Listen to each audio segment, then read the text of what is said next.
don't know whether this is politically motivated, although obviously there are some indications that it could be.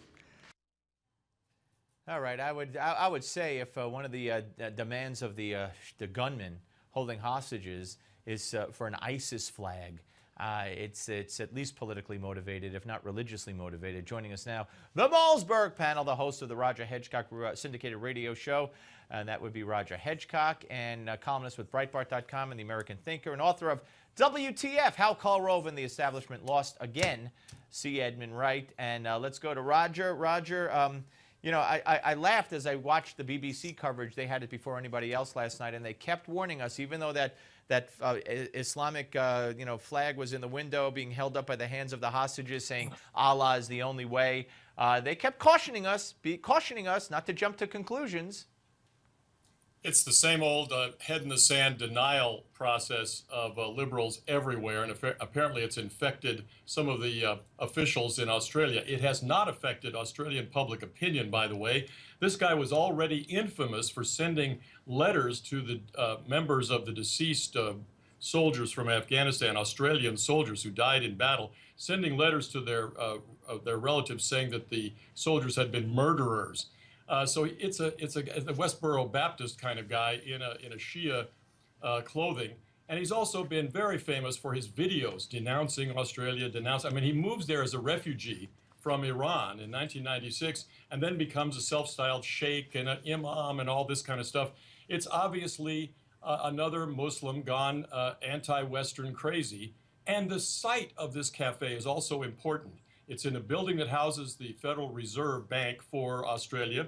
It's down the street from the Premier's office, the governor of that area, and it's right by the Sydney Opera House and a lot of banks. So he chose an area that apparently was going to get as high profile for his views as possible, and then paste this sign in the window, "There's no God but Allah and Muhammad is his prophet." It's pretty clear to me what happened.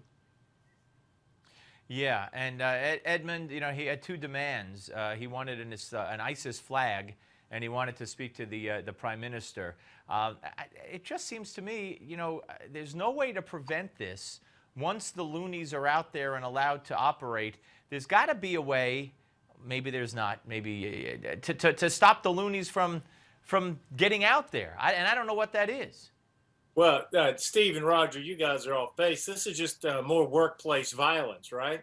I will say this. It sounds like, I don't know if it was the Australian Prime Minister or who that soundbite was coming in. Pardon me for not knowing. It was, yes.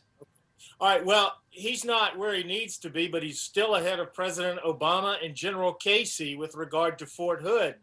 Not to mention Diane Sawyer, who was all upset that Major Hassan was not Major Smith, if you remember.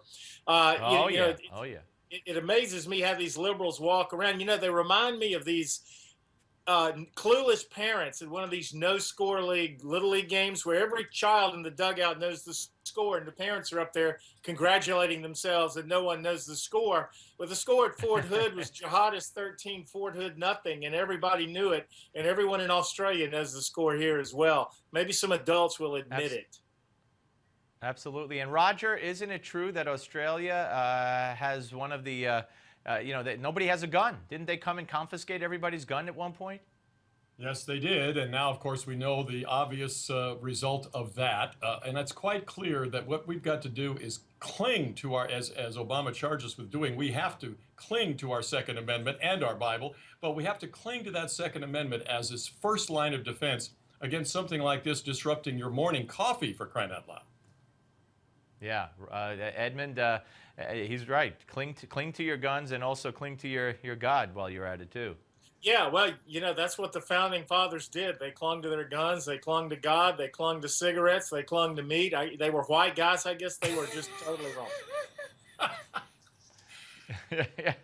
Yeah, and of course, white guys, the ultimate sin today. Nothing worse than an old white guy who's a Republican. You hear the media say it over and over with such disgust and disdain. All right, stay where you are. We're coming back with part 2 of the Roger Hedgecock and C. Edmund Wright panel. I want to talk about the vote in the UN, which is coming up this week in the United States, saying they may not veto the Palestinian request for statehood. We have that, and we also have Yes, Jeb Bush saying he would make a good president, and Elizabeth Warren maybe giving a clue that indeed she will run against Hillary.